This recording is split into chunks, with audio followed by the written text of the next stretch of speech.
Welcome to Rewrite Your Reality with Reese. I am your host.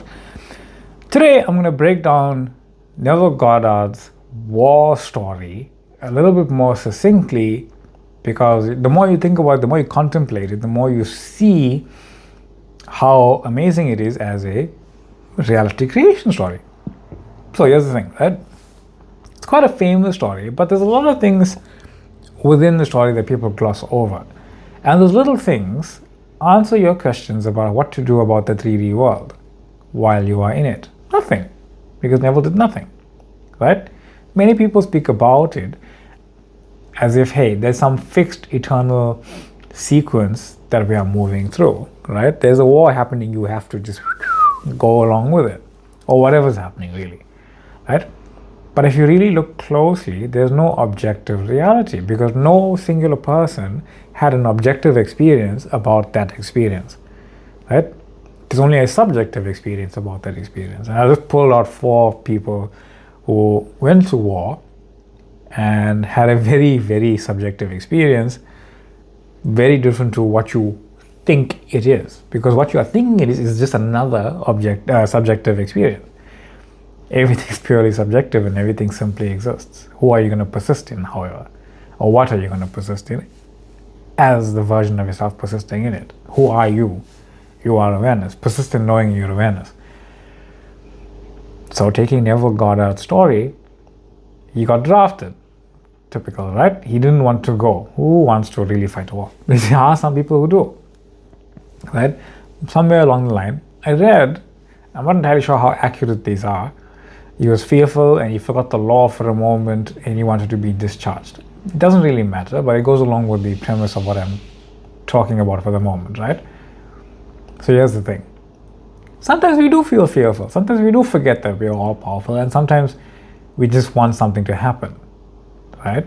All perfectly okay. All part of the 3D experience of normality of who you are. But what is natural? You are awareness, because that is actually the most natural thing in the universe, the most natural thing in reality, because it is the only natural thing in reality that you are awareness. That's it. Doesn't feel natural all the time because you are being human as an experience. It's fine. Just know that. And it becomes more natural. Those around him called him a coward, but none of that mattered. You feel that way. People think that, oh no, you're running away from your problems, or you don't want to sort this out, you don't want to deal with this, you feel guilty, you feel remorse. You call yourself a coward sometimes.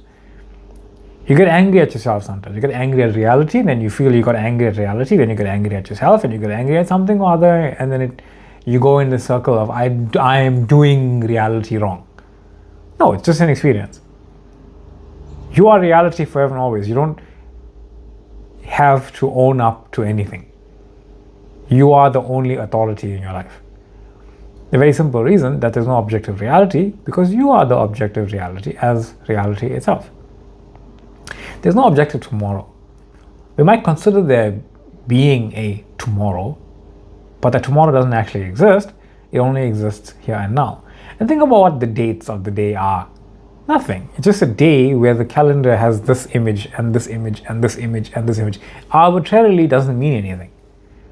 All the days are the same, they just have a different calendar date on it. If you slept for 2 days without knowing and you woke up and the calendar changed once, you wouldn't know 2 days have passed.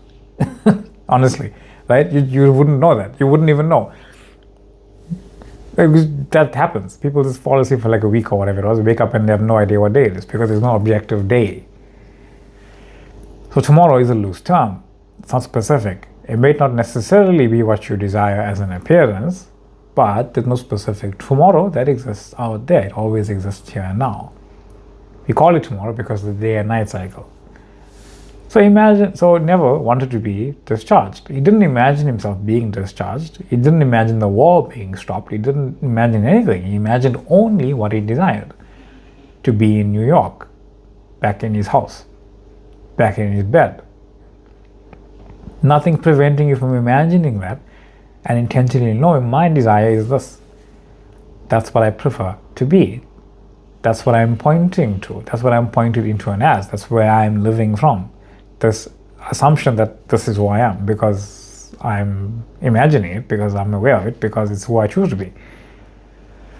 And everything within that desire, that imaginational scene, that act, that intentional setting, that intentional planting of the seed in your Garden of Eden, which is your imagination, where everything is possible and everything grows, no matter what you put there.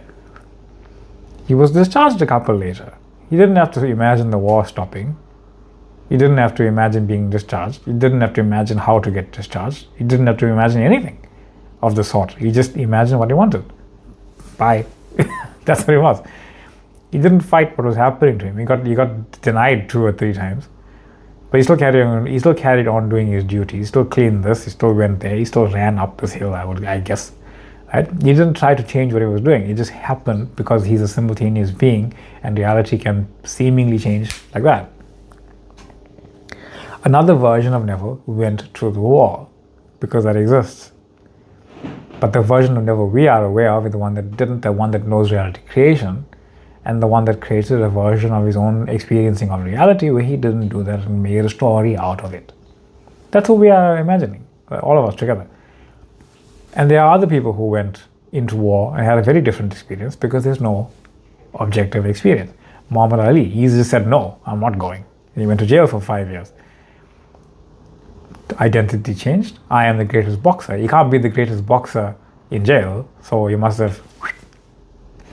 So reality had to rearrange for him to come out and carrying on as the identity who is the greatest boxer. Desmond Doss, Colonel Desmond Doss, he went to war. He went to war without a gun. He went into the middle of a battlefield without a gun. Survived, saving people. Because his subjective reality was, I'm going to do this my way. If you're unfamiliar with Desmond Doss, it's the movie called Hacksaw Ridge with Andrew Garfield. Quite a lovely movie. Elvis Presley, he got drafted, then it changed his life because the public changed their perception of what rock music was. Became a rock icon, right? Then you imagine, you sit there, you feel your dream life. You know the images of what you want already exist.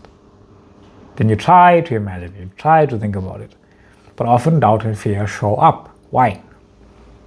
Because you are imagining, sitting where you are, thinking about your dream life.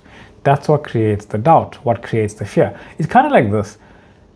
If you sit there and you think about watching a movie, then you are sitting there imagining yourself watching the movie, and then you are not sitting there, you aren't thinking about it, you are in the movie.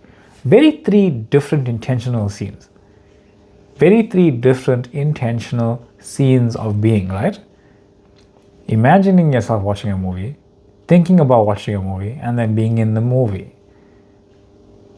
2 of those create reality. All 3 of them are creating reality of what you are being in that moment. Being the person that is thinking about this and fearing it won't happen. Being the person watching a movie, literally. And then being the version of yourself who is taking part in your movie, right? The last 2 are kind of the same thing, depending on what you want. He who will not live by love must be subdued by fear. William Blake. There is no fear in love, but perfect love drives out fear because fear has to do with punishment. You are punishing yourself for not imagining yourself as you would like to be. Self-punishment.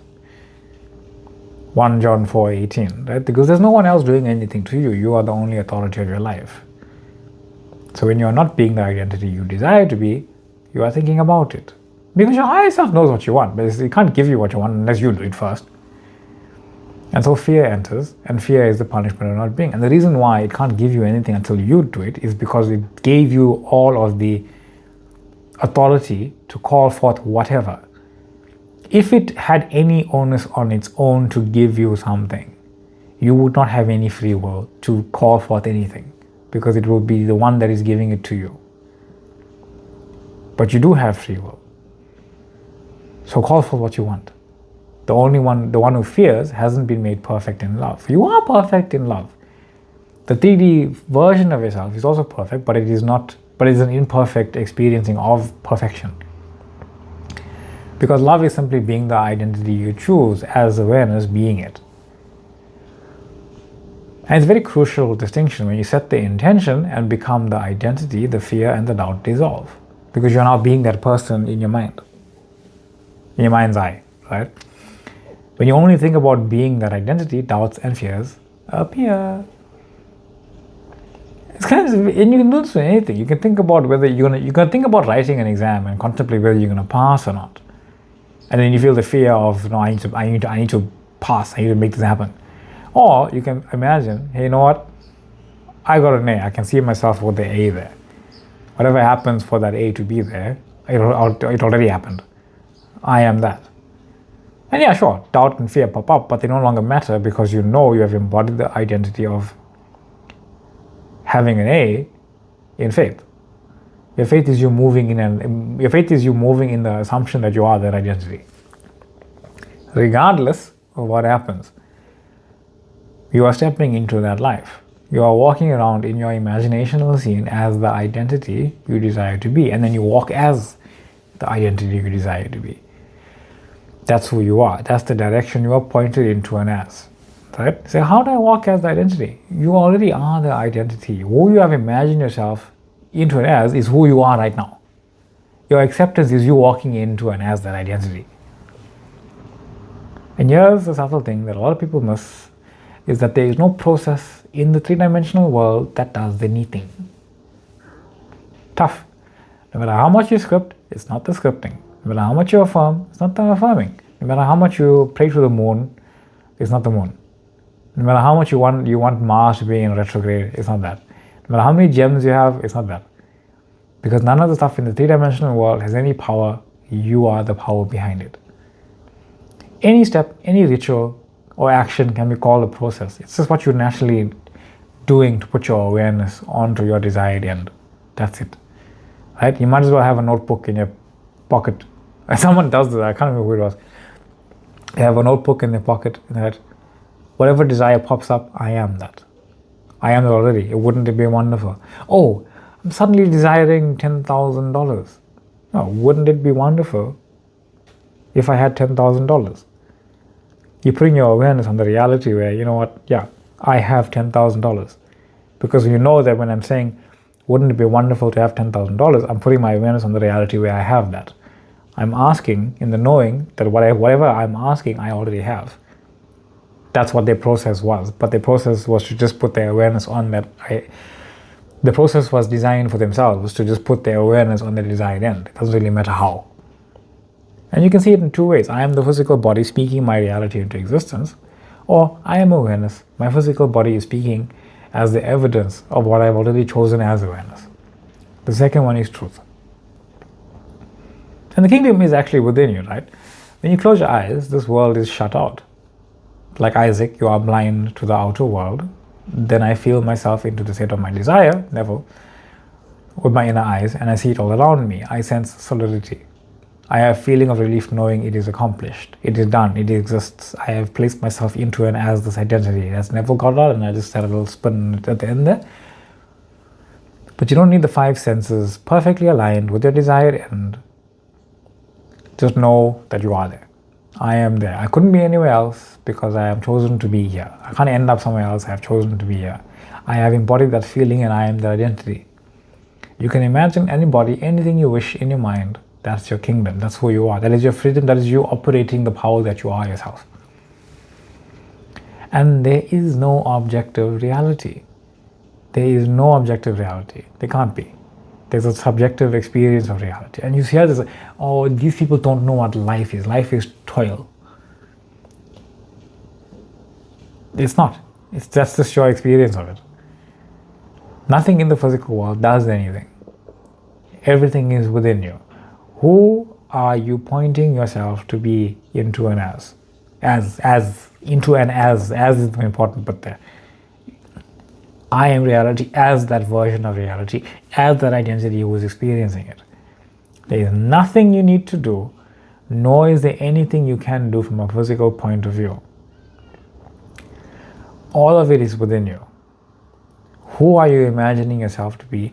Who do you say you are? Because your assumption of who you say you are, your assumption of what reality is what reality is right now. Because it's only you as that power. I am Reese. This is Actual Reality with Reese.